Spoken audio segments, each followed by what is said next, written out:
Welcome back to the Liam Loves Lego channel. In this video, we're going to be reviewing Lego Star Wars Rebel Trooper Battle Pack. This is set number 8083, and this is definitely one of my very first Lego Star Wars sets.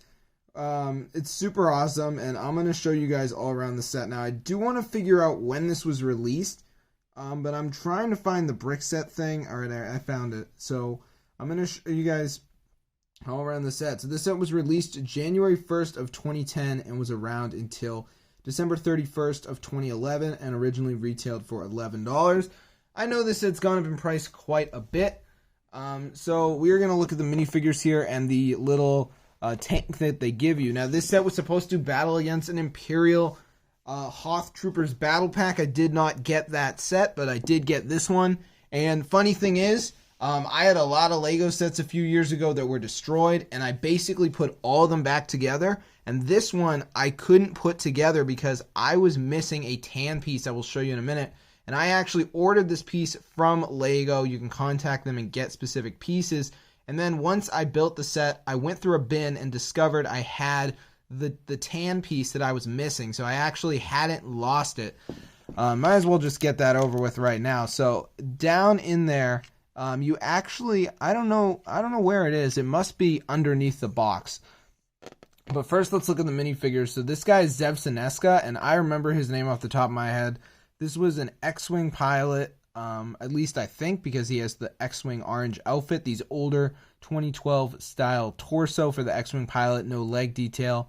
He does come with a blaster, and then he has this helmet, which I think was a unique design for his helmet, but I'm sure that since then, unfortunately, Lego has probably gone ahead and used this on other pilots, but I always thought, and I remember reading in the Lego Star Wars character encyclopedia, that this was a custom helmet design for Zev Seneska, who also would end up appearing in the advent calendar for either like 2011 or 2012, which I did get. So I do have two of this guy, and I believe his head is not unique at all, but is featured on many of the other pilots. He does come with the old style of blaster.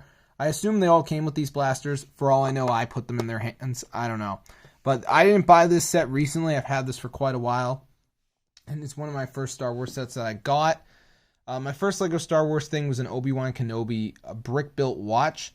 And I think this was probably one of my first sets. So this is the Hoth Rebel officer. I'm assuming he might just be a Hoth Rebel trooper with a different design. I don't know what Lego officially calls this guy. But there's actual cracks in this guy right here. I can see a crack right there. I believe that's a crack going through his torso. Many of these guys were kind of cracked up with the arms. Apparently this guy has survived that. He does have a different face, and I do not know if Lego reused this face. I'm sure they did for other Star Wars related minifigures, officers and stuff like that. But as you guys can see, he does not have an alternate face. And this may have been the first time Lego used these helmets. I'm completely unsure.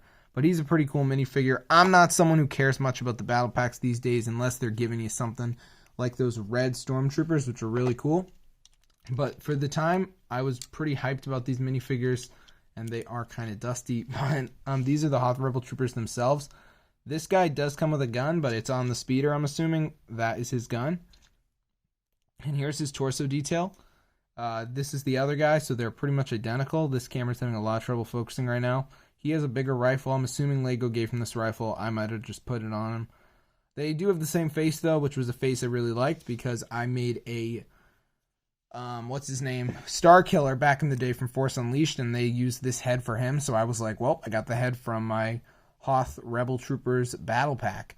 So you can, of course, take down this white piece and put it so it's covering, and I can already see the crack on this guy, but that's what that looks like that, so it's pretty cool.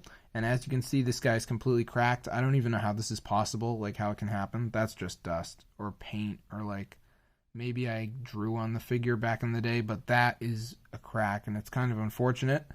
But as long as I don't touch these minifigures too much, I'm sure they'll be fine.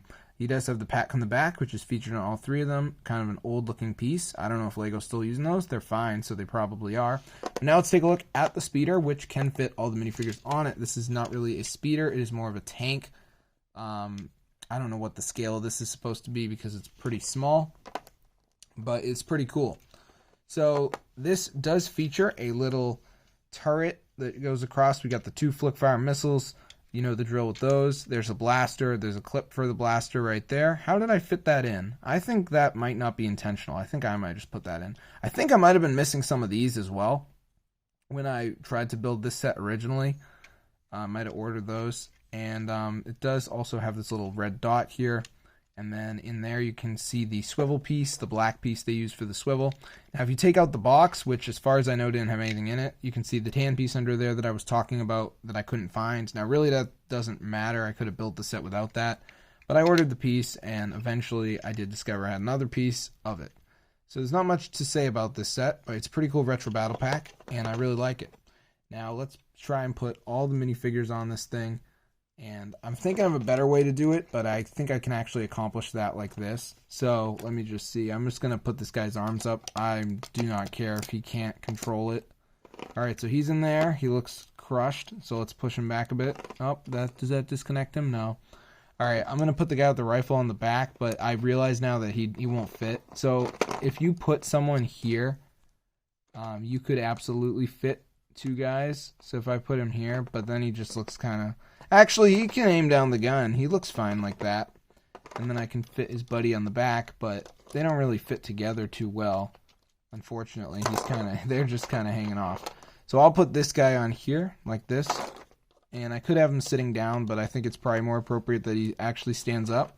And then what I do, and this is probably something that maybe some other people don't do, but I actually try to clip them onto the sides, just so I don't lose the minifigures. Now, I know I'm not going to lose them, but I think it's kind of weird to put them in like a bin or something, because I do not have a diorama or anything set up, so I just like to keep them all together. But this guy's kind of hanging on for dear life here, so I was able to fit him on, and then I put this guy here, and then this pilot, I can just kind of stick him on the front. I did this with the Bounty Hunter Battle Pack, and it looks ridiculous on this one too, because it's like, what, is he going to shoot him? And then this guy, I will have to move the gun to the other hand, and then I think I can put him on the missile. I'll put him here because that's a little bit less strange. I don't know why he'd be on the missile. And there you go. You can fit all of them on the battle pack. So it's a pretty cool set. So now let's take a look at pricing for this set on eBay. I don't really care for Amazon, but I guess we'll look at Amazon as well. So let's go over to Amazon. I don't know the number of the set. All right, I just got it, 8083. Let's see. Lego 8083. And this set is selling for $44 on Amazon, which is actually really cheap. So maybe this set isn't as worth as much as I thought it was. So now we'll check on eBay. I know it's worth more in the box, of course. Lego 8083. Lego 8083. And what are we doing for pricing? So this is selling for pretty much nothing. I overestimated this set. I thought it was worth more, honestly. But it's a really cool set. It's an awesome battle pack. I didn't pay these exorbitant prices because, as we know, the set only cost $11 when it was released. And the price hike up is actually pretty bad, but it's honestly not that bad. I mean, $35. I mean, I want this one, honestly, to compete. And I really like the Snowtrooper Speeder. I'm not super hyped on the new one they made. This one looks so much better to me just because of the whole retro vibe. But once I probably open the box, I'd be like, yeah, they're probably comparable. Let's see how much this costs. Lego 8084. Okay, this is the Imperial one. I remember seeing it. I don't know why I didn't get it. It has awesome snowtroopers. Yeah, it's only like $27. I should get it. I don't know. I probably won't get it because I'm not big on buying stuff that's used for Legos. But it's a really cool set. And look, someone's selling this whole lot for only $60. That must be a micro scale or something. So, hope you guys enjoyed the video. Definitely give this one a like. I'm going to make some more videos in the future. Drop down in the comments if there's a specific set you want me to review. And peace out.